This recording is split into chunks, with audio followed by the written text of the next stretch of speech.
ধন, সম্পদ, ঐশ্বর্য। মানুষ হয় নিজের সৌভাগ্যের দ্বারা এগুলো লাভ করে থাকেন বা কর্মের দ্বারা। সৌভাগ্য আসলে কি? গ্রহের দশা, যা প্রত্যেক মুহূর্তে বদলাতে থাকে। কর্মের মাধ্যমে যখন আপনি ধন অর্জন করেন, তখন সেই ধন আপনার আগামী প্রজন্ম লাভ করে। সেটা হয় সে ভোগ করে বা তার জন্য তার ভোগান্তি হয়। আর এটা নির্ভর করছে আপনার কর্মের ওপরে।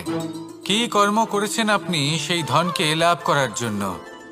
যদি আপনি সৎ পথে চলেন, নিষ্ঠা ভরে আপনি কর্ম করে থাকেন এবং তার ফলে আপনি ধন অর্জন করে থাকেন, তাহলে আপনার আগামী প্রজন্ম সেটা ভোগ করবে, সেটা প্রয়োগ করবে নিজের বিকাশের জন্য। কিন্তু যদি আপনি কুকর্ম করে থাকেন, কোনো রকম ছলনা করে থাকেন এই ধন লাভ করার জন্য, তাহলে 100% আপনার আগামী প্রজন্মকে এর জন্য ভুগতেই হবে। তাহলে আপনি কি চাইবেন? যে আপনার আগামী প্রজন্ম সুখ ভোগ করবে, নাকি আপনার কুকর্মের পরিণাম ভোগ করবে? নির্বাচন আপনারই। আসুন আমার সাথে ভালোবেসে বলুন, রাধা রাধা। লোভ আপনার অন্তরের আরো একটা শত্রু। দেখতে গেলে এটা একটা শব্দ, একটা সংস্কৃত শব্দ। লব ধাতু থেকে উৎপন্ন হয়েছে।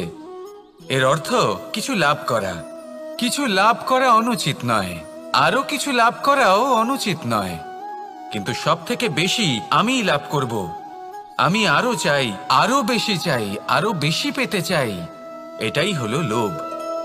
আর এই লোভ যখন গ্রাস করে, তখন আপনি যা পেতে চান, সে ধনই হোক বা মানই হোক, তা অর্জন করার জন্য মানুষ যে কোনো স্তরে পৌঁছে যেতে পারে।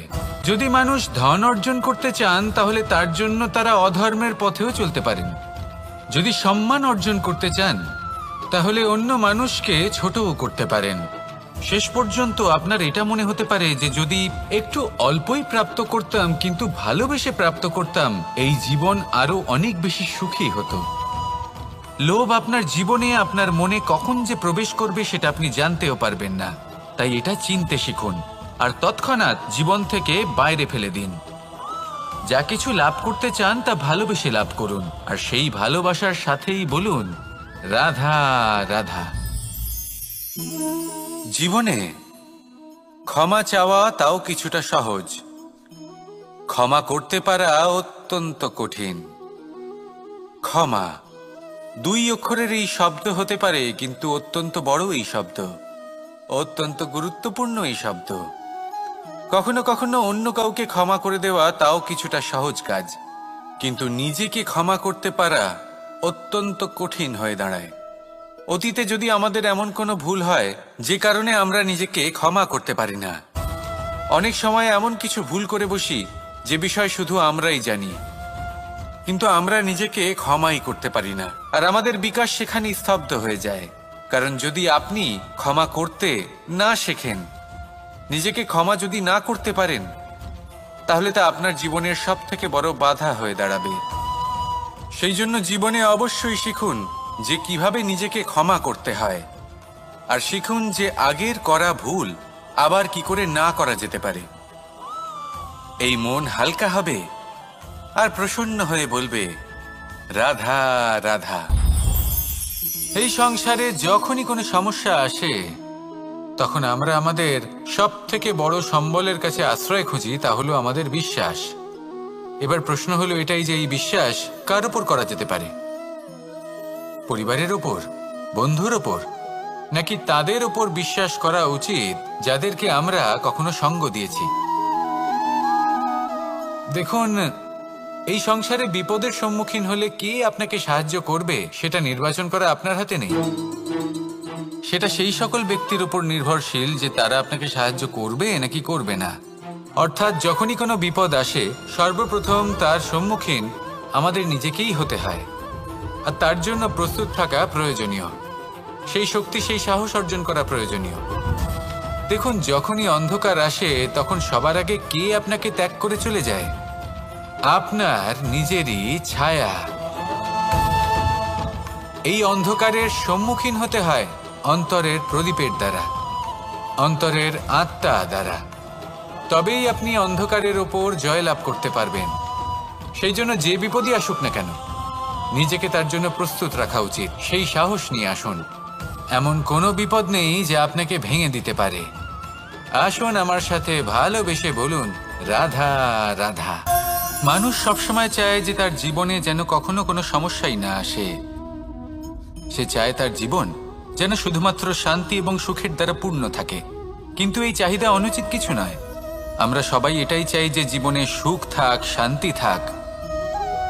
কিন্তু এই কথা সবসময় মনে রাখবেন, যে সূর্য উদিত হন সংসারকে প্রকাশমান করেন, দুপুরবেলায় সংসারকে রৌদ্র প্রদান করেন, সন্ধেবেলায় তাকেও অস্ত যেতে হয়। এবার আমাদের জীবন চক্র কিছুটা এরকমই। কোনো কিছুই চিরকাল একরকম থাকে না। কখনো এই নদীকে দেখুন, যা বয়ে চলেছে। এই নদী যা বয়ে চলেছে তার পথেও অনেক বিপদ আসে। বড় বড় পাথরের সম্মুখীন হয়ে তাকেও সামনে এগিয়ে যেতে হয়। একটি পুকুর যা চারদিক থেকে ঘেরা, তার জীবনে কিন্তু কোনো সমস্যা নেই। কিন্তু এই সংসারে পুকুরের পুজো করা হয় না, পুজো করা হয় নদীকে।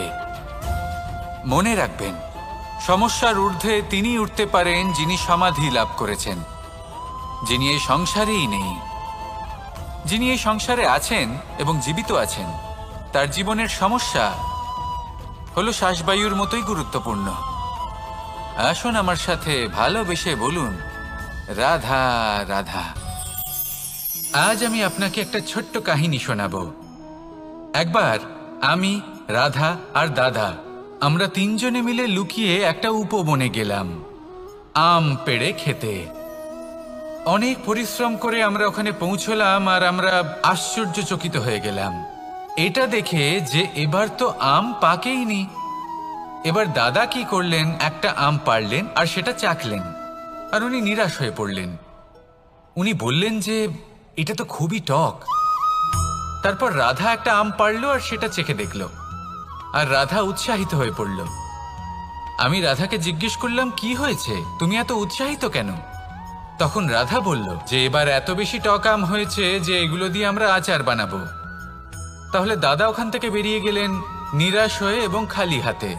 রাধাও ওখান থেকে বেরিয়ে গেল কিন্তু উৎসাহিত হয়ে, আর অনেকগুলো কাঁচা আম সাথে নিয়ে।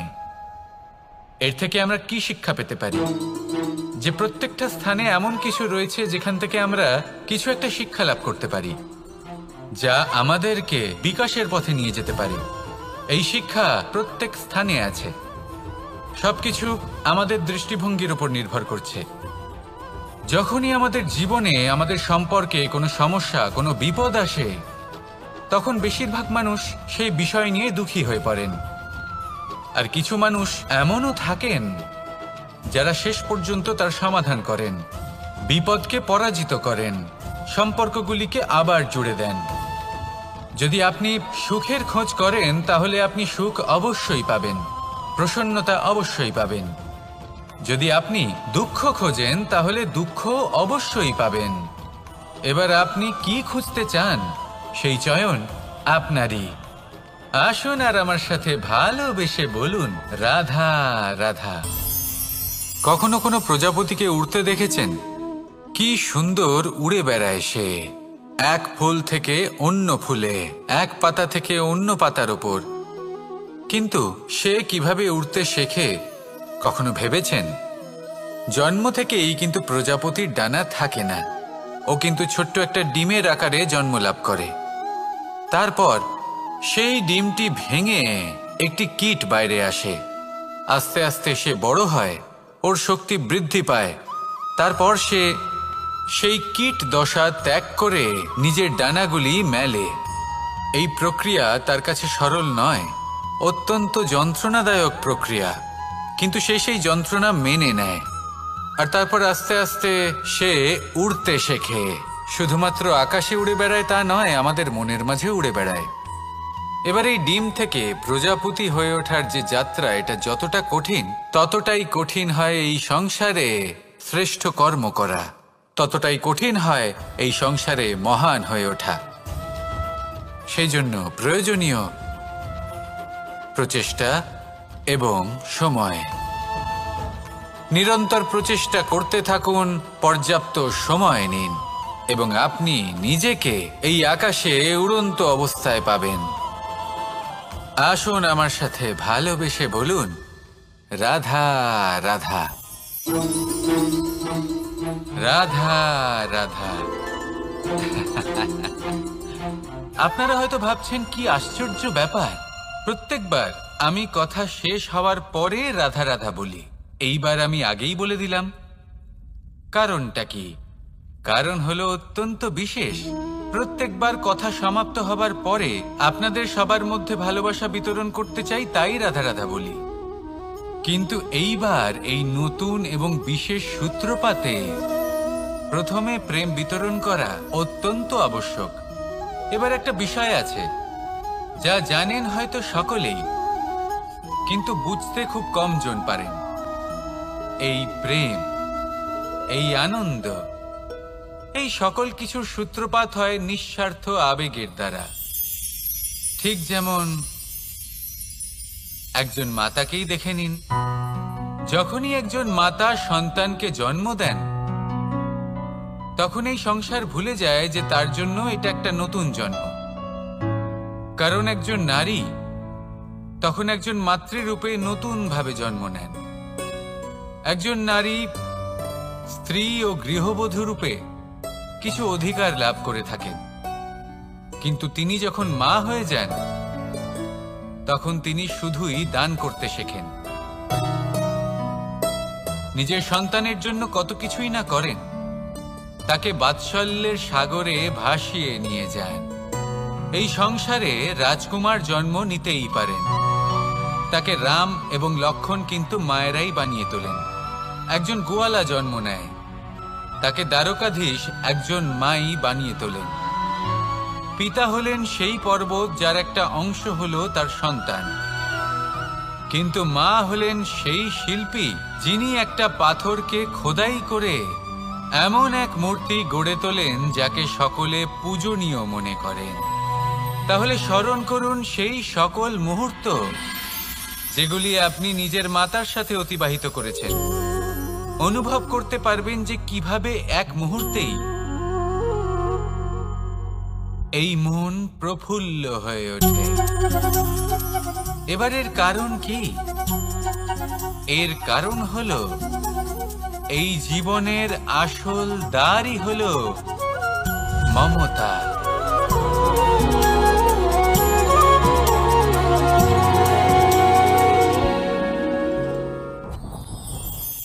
যত শক্তিশালী এই মন, তত শক্তিশালী এই শরীরও। এই যে আমাদের শরীর, এটা আসলে কি? এ হলো একটা রথের মতো। আর একটা রথ ততক্ষণ চলতে পারবে না যতক্ষণ না তাকে কোনো সারথি চালাবে। এই মন হলো শরীরের সারথি। এবার ভাবুন, যদি এই সারথি শক্তিহীন হয়, দুর্বল হয়, তাহলে এই রথের কি হবে? এটা উচিত পথে চলতে পারবে না, উচিত গতিতে চলতে পারবে না, মন মতো স্থানে এটা পৌঁছতেও পারবে না। সেই জন্য মনের শক্তি অত্যন্ত প্রয়োজনীয়। এবার মনের শক্তি আমরা কোথা থেকে লাভ করি? দৃঢ়তার শক্তি থেকে। এবার এই শক্তি আমরা কিভাবে বাড়াতে পারি? আমরা প্রতিদিন কিছু নতুন স্থির করি, কিছু ছোট কিছু বড়। আর যেই আমরা নতুন কিছু পূর্ণ করি, আমাদের মনের শক্তি বেড়ে যায়। আর যদি পূর্ণ না করতে পারি, মনের শক্তি কমে যায়। একটা দেওয়ালের মতো ছোট ছোট ছোট ছোট শিলা আমরা একটার পর একটা স্থাপন করে একটা দেওয়াল তৈরি করি। এতগুলো পাথর যখন একত্রিত হয়ে যায়, তখন এমন এক দেওয়াল তৈরি হয় যাকে ভাঙা প্রায় অসম্ভব হয়ে দাঁড়ায়। সেরকমই হয় মন এবং দৃঢ়তা। ছোট ছোট কাজ করে নিজের লক্ষ্য পূর্ণ করুন। এই লক্ষ্য যদি পূর্ণ হয়, তবে মনের শক্তি বাড়বে।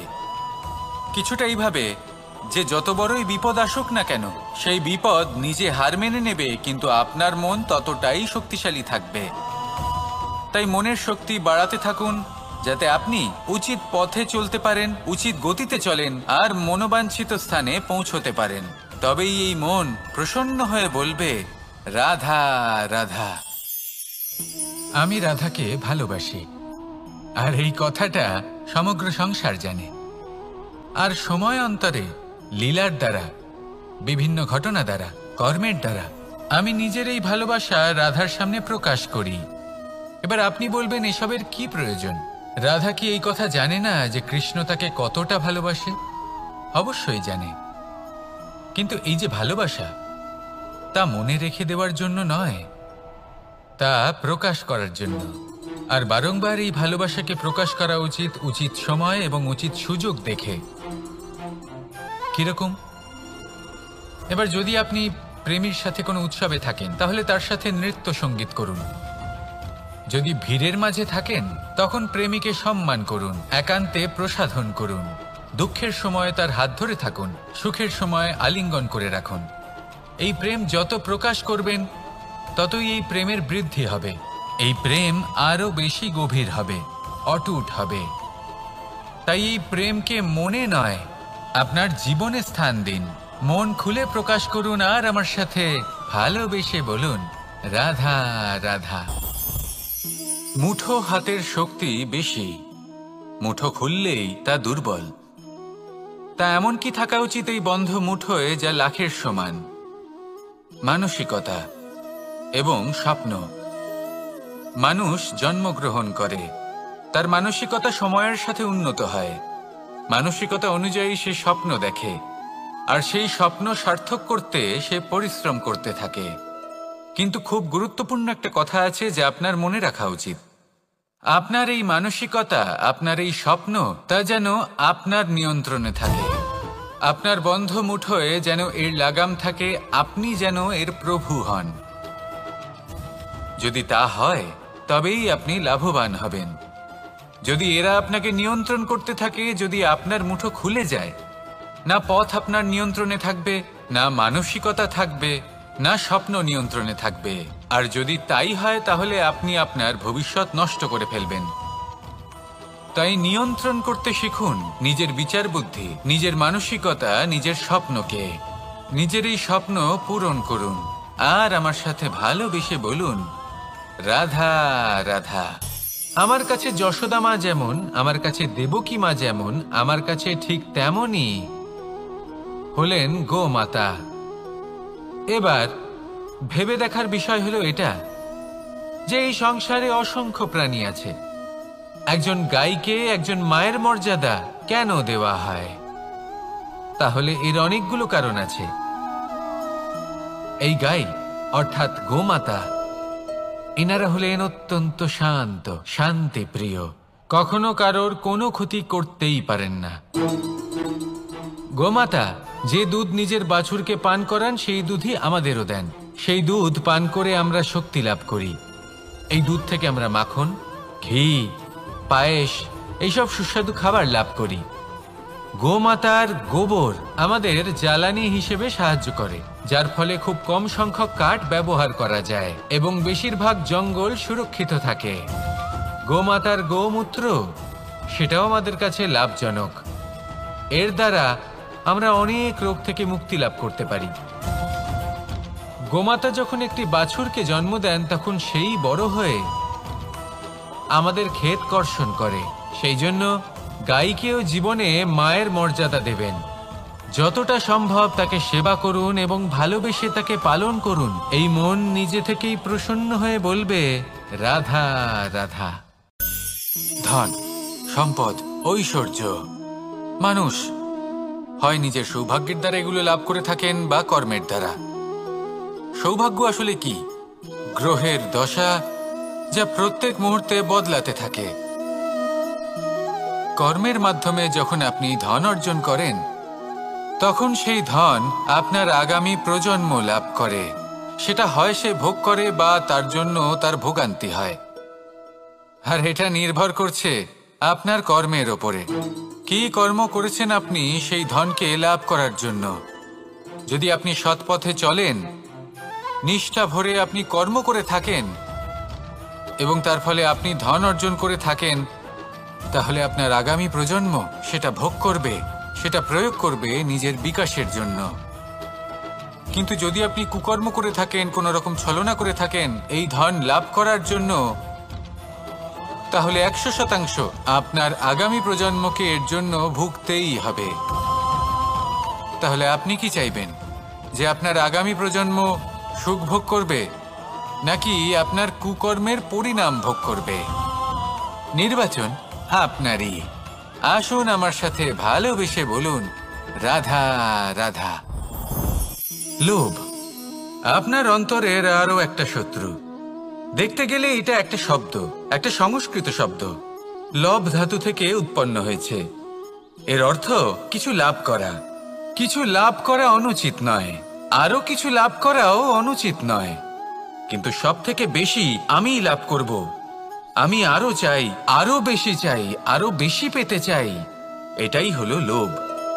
আর এই লোভ যখন গ্রাস করে, তখন আপনি যা পেতে চান, সে ধনই হোক বা মানই হোক, তা অর্জন করার জন্য মানুষ যে কোনো স্তরে পৌঁছে যেতে পারে। যদি মানুষ ধন অর্জন করতে চান, তাহলে তার জন্য তারা অধর্মের পথেও চলতে পারেন। যদি সম্মান অর্জন করতে চান, তাহলে অন্য মানুষকে ছোটও করতে পারেন। শেষ পর্যন্ত আপনার এটা মনে হতে পারে যে যদি একটু অল্পই প্রাপ্ত করতাম, কিন্তু ভালোবেসে প্রাপ্ত করতাম, এই জীবন আরো অনেক বেশি সুখী হতো। লোভ আপনার জীবনে, আপনার মনে কখন যে প্রবেশ করবে সেটা আপনি জানতেও পারবেন না। তাই এটা চিনতে শিখুন, আর তৎক্ষণাৎ জীবন থেকে বাইরে ফেলে দিন। যা কিছু লাভ করতে চান তা ভালোবেসে লাভ করুন, আর সেই ভালোবাসার সাথেই বলুন, রাধা রাধা। জীবনে ক্ষমা চাওয়া তাও কিছুটা সহজ, ক্ষমা করতে পারা অত্যন্ত কঠিন। ক্ষমা 2 অক্ষরের এই শব্দ হতে পারে, কিন্তু অত্যন্ত বড় এই শব্দ, অত্যন্ত গুরুত্বপূর্ণ এই শব্দ। কখনো কখনো অন্য কাউকে ক্ষমা করে দেওয়া তাও কিছুটা সহজ কাজ, কিন্তু নিজেকে ক্ষমা করতে পারা অত্যন্ত কঠিন হয়ে দাঁড়ায়। অতীতে যদি আমাদের এমন কোনো ভুল হয় যে কারণে আমরা নিজেকে ক্ষমা করতে পারি না, অনেক সময় এমন কিছু ভুল করে বসি যে বিষয় শুধু আমরাই জানি, কিন্তু আমরা নিজেকে ক্ষমাই করতে পারি না, আর আমাদের বিকাশ সেখানেই স্তব্ধ হয়ে যায়। কারণ যদি আপনি ক্ষমা করতে না শেখেন, নিজেকে ক্ষমা যদি না করতে পারেন, তাহলে তা আপনার জীবনের সব থেকে বড় বাধা হয়ে দাঁড়াবে। সেই জন্য জীবনে অবশ্যই শিখুন যে কিভাবে নিজেকে ক্ষমা করতে হয়, আর শিখুন যে আগের করা ভুল আবার কি করে না করা যেতে পারে। এই মন হালকা হবে আর প্রসন্ন হয়ে বলবে, রাধা রাধা। এই সংসারে যখনই কোনো সমস্যা আসে, তখন আমরা আমাদের সব থেকে বড় সম্বলের কাছে আশ্রয় খুঁজি, তা হলো আমাদের বিশ্বাস। এবার প্রশ্ন হলো এটাই যে এই বিশ্বাস কার উপর করা যেতে পারে? পরিবারের ওপর, বন্ধুর ওপর, নাকি তাদের ওপর বিশ্বাস করা উচিত যাদেরকে আমরা কখনো সঙ্গ দিয়েছি? দেখুন, এই সংসারে বিপদের সম্মুখীন হলে কে আপনাকে সাহায্য করবে সেটা নির্বাচন করা আপনার হাতে নেই। সেটা সেই সকল ব্যক্তির উপর নির্ভরশীল যে তারা আপনাকে সাহায্য করবে নাকি করবে না। অর্থাৎ যখনই কোনো বিপদ আসে, সর্বপ্রথম তার সম্মুখীন আমাদের নিজেকেই হতে হয়, আর তার জন্য প্রস্তুত থাকা প্রয়োজনীয়। সেই শক্তি, সেই সাহস অর্জন করা প্রয়োজনীয়। দেখুন, যখনই অন্ধকার আসে, তখন সবার আগে কে আপনাকে ত্যাগ করে চলে যায়? আপনার নিজেরই ছায়া। এই অন্ধকারের সম্মুখীন হতে হয় অন্তরের প্রদীপের দ্বারা, অন্তরের আত্মা দ্বারা। তবেই আপনি অন্ধকারের ওপর জয়লাভ করতে পারবেন। সেই জন্য যে বিপদই আসুক না কেন, নিজেকে তার জন্য প্রস্তুত রাখা উচিত। সেই সাহস নিয়ে আসুন। এমন কোনো বিপদ নেই যা আপনাকে ভেঙে দিতে পারে। আসুন আমার সাথে ভালোবেসে বলুন, রাধা রাধা। মানুষ সবসময় চায় যে তার জীবনে যেন কখনো কোনো সমস্যাই না আসে। সে চায় তার জীবন যেন শুধুমাত্র শান্তি এবং সুখের দ্বারা পূর্ণ থাকে। কিন্তু এই চাহিদা অনুচিত কিছু নয়। আমরা সবাই এটাই চাই যে জীবনে সুখ থাক, শান্তি থাক। কিন্তু এই কথা সবসময় মনে রাখবেন, যে সূর্য উদিত হন সংসারকে প্রকাশমান করেন, দুপুরবেলায় সংসারকে রৌদ্র প্রদান করেন, সন্ধেবেলায় তাকেও অস্ত যেতে হয়। এবার আমাদের জীবন চক্র কিছুটা এরকমই। কোনো কিছুই চিরকাল একরকম থাকে না। কখনো এই নদীকে দেখুন, যা বয়ে চলেছে। এই নদী যা বয়ে চলেছে তার পথেও অনেক বিপদ আসে। বড় বড় পাথরের সম্মুখীন হয়ে তাকেও সামনে এগিয়ে যেতে হয়। একটি পুকুর যা চারদিক থেকে ঘেরা, তার জীবনে কিন্তু কোনো সমস্যা নেই। কিন্তু এই সংসারে পুকুরের পুজো করা হয় না, পুজো করা হয় নদীকে। মনে রাখবেন, সমস্যার ঊর্ধ্বে তিনি উঠতে পারেন যিনি সমাধি লাভ করেছেন, যিনি এই সংসারেই নেই। যিনি এই সংসারে আছেন এবং জীবিত আছেন, তার জীবনের সমস্যা হলো শ্বাসবায়ুর মতোই গুরুত্বপূর্ণ। আসুন আমার সাথে ভালোবেসে বলুন, রাধা রাধা। আজ আমি আপনাকে একটা ছোট্ট কাহিনী শোনাবো। একবার আমি, রাধা আর দাদা, আমরা তিনজনে মিলে লুকিয়ে একটা উপবনে গেলাম আম পেড়ে খেতে। অনেক পরিশ্রম করে আমরা ওখানে পৌঁছলাম আর আমরা আশ্চর্যচকিত হয়ে গেলাম এটা দেখে যে এবার তো আম পাকেইনি। এবার দাদা কি করলেন, একটা আম পাড়লেন আর সেটা চাখলেন, আর উনি নিরাশ হয়ে পড়লেন। উনি বললেন যে এটা তো খুবই টক। তারপর রাধা একটা আম পাড়লো আর সেটা চেখে দেখলো, আর রাধা উৎসাহিত হয়ে পড়ল। আমি রাধাকে জিজ্ঞেস করলাম, কি হয়েছে, তুমি এত উৎসাহিত কেন? তখন রাধা বলল যে এবার এত বেশি টক আম হয়েছে যে এগুলো দিয়ে আমরা আচার বানাবো। তাহলে দাদা ওখান থেকে বেরিয়ে গেলেন নিরাশ হয়ে এবং খালি হাতে। রাধাও ওখান থেকে বেরিয়ে গেল কিন্তু উৎসাহিত হয়ে, আর অনেকগুলো কাঁচা আম সাথে নিয়ে। এর থেকে আমরা কি শিক্ষা পেতে পারি? যে প্রত্যেকটা স্থানে এমন কিছু রয়েছে যেখান থেকে আমরা কিছু একটা শিক্ষা লাভ করতে পারি, যা আমাদেরকে বিকাশের পথে নিয়ে যেতে পারে। এই শিক্ষা প্রত্যেক স্থানে আছে। সবকিছু আমাদের দৃষ্টিভঙ্গির উপর নির্ভর করছে। যখনই আমাদের জীবনে, আমাদের সম্পর্কে কোনো সমস্যা, কোনো বিপদ আসে, তখন বেশিরভাগ মানুষ সেই বিষয় নিয়ে দুঃখী হয়ে পড়েন। আর কিছু মানুষ এমনও থাকেন যারা শেষ পর্যন্ত তার সমাধান করেন, বিপদকে পরাজিত করেন, সম্পর্কগুলিকে আবার জুড়ে দেন। যদি আপনি সুখের খোঁজ করেন তাহলে আপনি সুখ অবশ্যই পাবেন, প্রসন্নতা অবশ্যই পাবেন। যদি আপনি দুঃখ খোঁজেন তাহলে দুঃখ অবশ্যই পাবেন। এবার আপনি কি খুঁজতে চান, সেই চয়ন আপনারই। আসুন আর আমার সাথে ভালোবেসে বলুন, রাধা রাধা। কখনো কোনো প্রজাপতিকে উড়তে দেখেছেন? কি সুন্দর উড়ে বেড়ায় সে, এক ফুল থেকে অন্য ফুলে, এক পাতা থেকে অন্য পাতার ওপর। কিন্তু সে কিভাবে উড়তে শেখে কখনো ভেবেছেন? জন্ম থেকেই কিন্তু প্রজাপতির ডানা থাকে না, ও কিন্তু ছোট্ট একটা ডিমের আকারে জন্ম লাভ করে। তারপর সেই ডিমটি ভেঙে একটি কীট বাইরে আসে। আস্তে আস্তে সে বড় হয়, ওর শক্তি বৃদ্ধি পায়। তারপর সে সেই কীট দশা ত্যাগ করে নিজের ডানাগুলি মেলে। এই প্রক্রিয়া তার কাছে সরল নয়, অত্যন্ত যন্ত্রণাদায়ক প্রক্রিয়া, কিন্তু সে সেই যন্ত্রণা মেনে নেয়। আর তারপর আস্তে আস্তে সে উড়তে শেখে। শুধুমাত্র আকাশে উড়ে বেড়ায় তা নয়, আমাদের মনের মাঝে উড়ে বেড়ায়। এবার এই ডিম থেকে প্রজাপতি হয়ে ওঠার যে যাত্রা, এটা যতটা কঠিন, ততটাই কঠিন হয় এই সংসারে শ্রেষ্ঠ কর্ম করা, ততটাই কঠিন হয় এই সংসারে মহান হয়ে ওঠা। সেই জন্য প্রয়োজনীয় প্রচেষ্টা এবং সময়।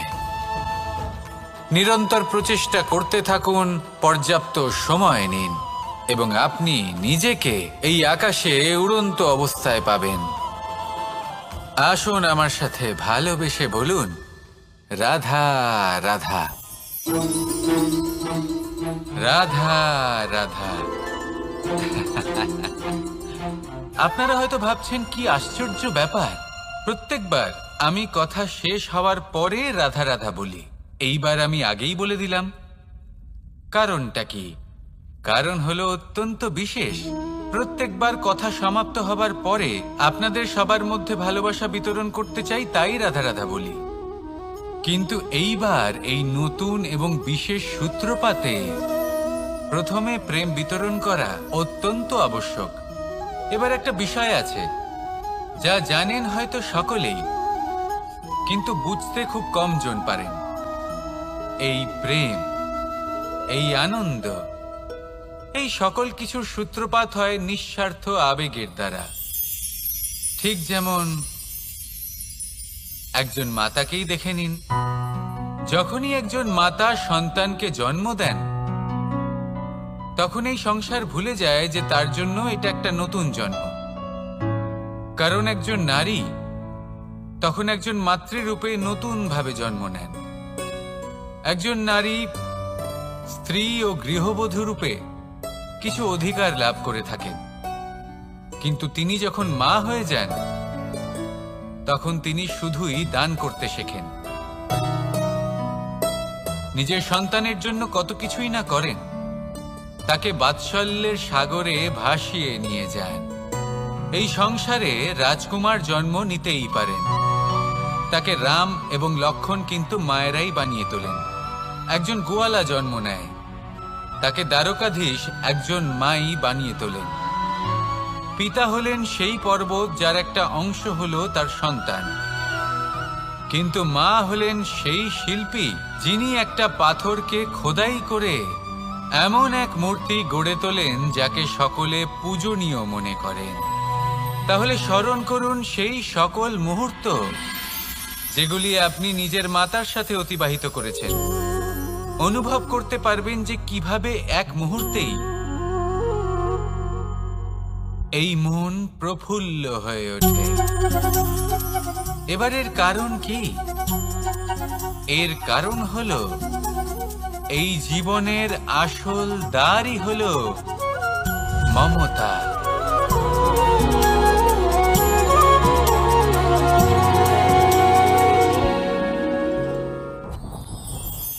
যত শক্তিশালী এই মন, তত শক্তিশালী এই শরীরও। এই যে আমাদের শরীর, এটা আসলে কি? এ হলো একটা রথের মতো। আর একটা রথ ততক্ষণ চলতে পারবে না যতক্ষণ না তাকে কোনো সারথি চালাবে। এই মন হলো শরীরের সারথি। এবার ভাবুন, যদি এই সারথি শক্তিহীন হয়, দুর্বল হয়, তাহলে এই রথের কি হবে? এটা উচিত পথে চলতে পারবে না, উচিত গতিতে চলতে পারবে না, মন মতো স্থানে এটা পৌঁছতেও পারবে না। সেই জন্য মনের শক্তি অত্যন্ত প্রয়োজনীয়। এবার মনের শক্তি আমরা কোথা থেকে লাভ করি? দৃঢ়তার শক্তি থেকে। এবার এই শক্তি আমরা কিভাবে বাড়াতে পারি?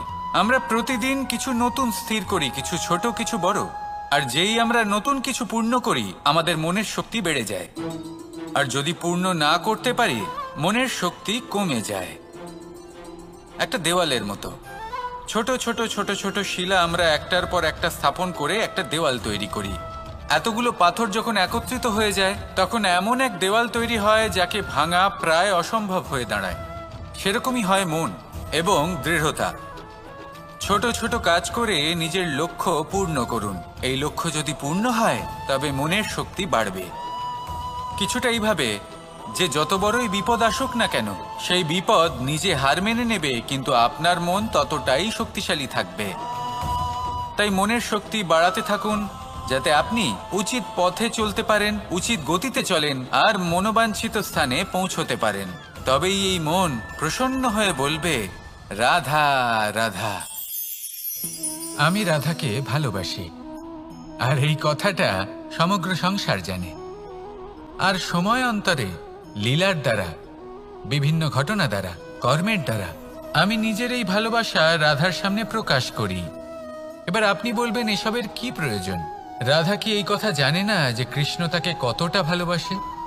অবশ্যই জানে, কিন্তু এই যে ভালোবাসা, তা মনে রেখে দেওয়ার জন্য নয়, তা প্রকাশ করার জন্য।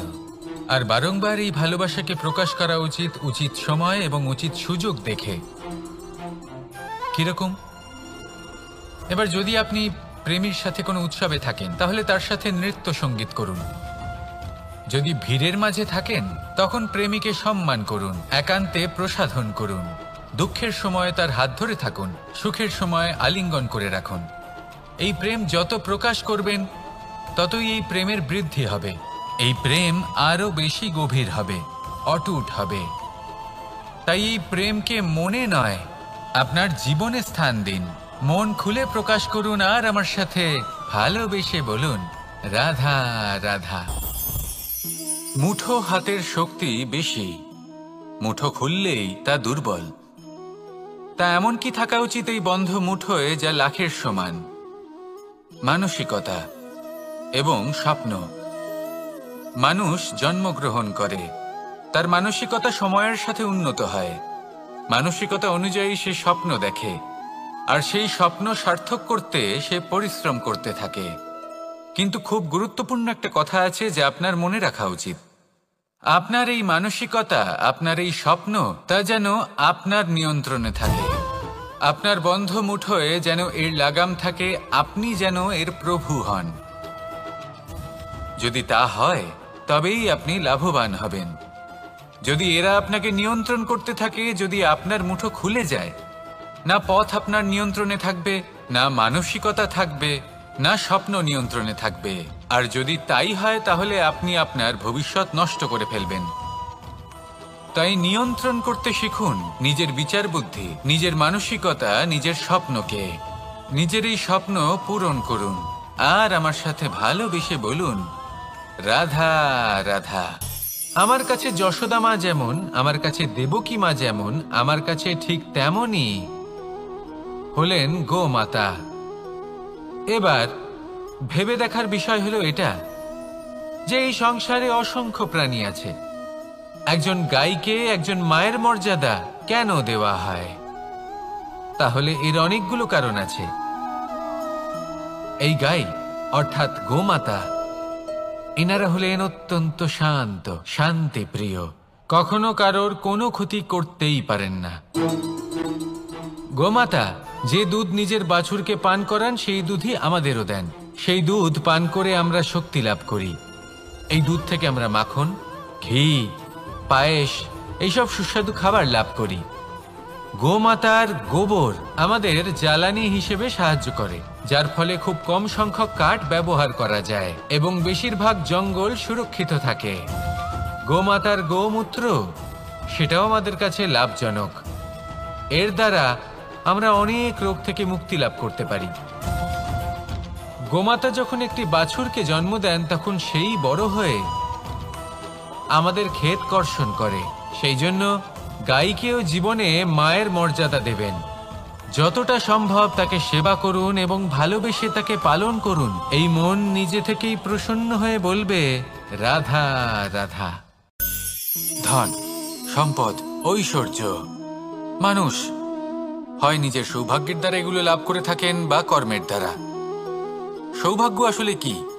গ্রহের দশা যা প্রত্যেক মুহূর্তে বদলাতে থাকে। কর্মের মাধ্যমে যখন আপনি ধন অর্জন করেন তখন সেই ধন আপনার আগামী প্রজন্ম লাভ করে। সেটা হয় সে ভোগ করে বা তার জন্য তার ভোগান্তি হয়। আর এটা নির্ভর করছে আপনার কর্মের ওপরে।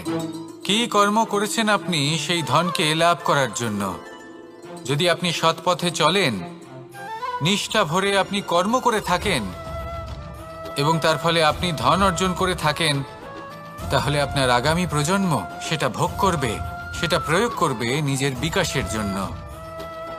কিন্তু যদি আপনি কুকর্ম করে থাকেন, কোনো রকম ছলনা করে থাকেন এই ধন লাভ করার জন্য, তাহলে 100% আপনার আগামী প্রজন্মকে এর জন্য ভুগতেই হবে।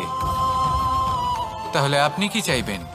যে আপনার আগামী প্রজন্ম সুখ ভোগ করবে নাকি আপনার কুকর্মের পরিণাম ভোগ করবে?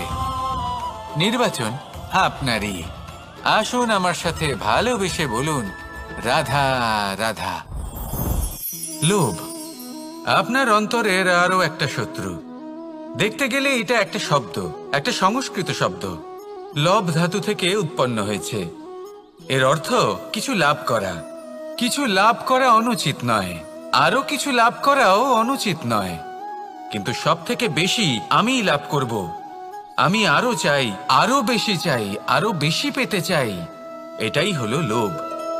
আর এই লোভ যখন গ্রাস করে তখন আপনি যা পেতে চান, সে ধনই হোক বা মানই হোক, তা অর্জন করার জন্য মানুষ যে কোনো স্তরে পৌঁছে যেতে পারে। যদি মানুষ ধন অর্জন করতে চান তাহলে তার জন্য তারা অধর্মের পথেও চলতে পারেন। যদি সম্মান অর্জন করতে চান তাহলে অন্য মানুষকে ছোটও করতে পারেন।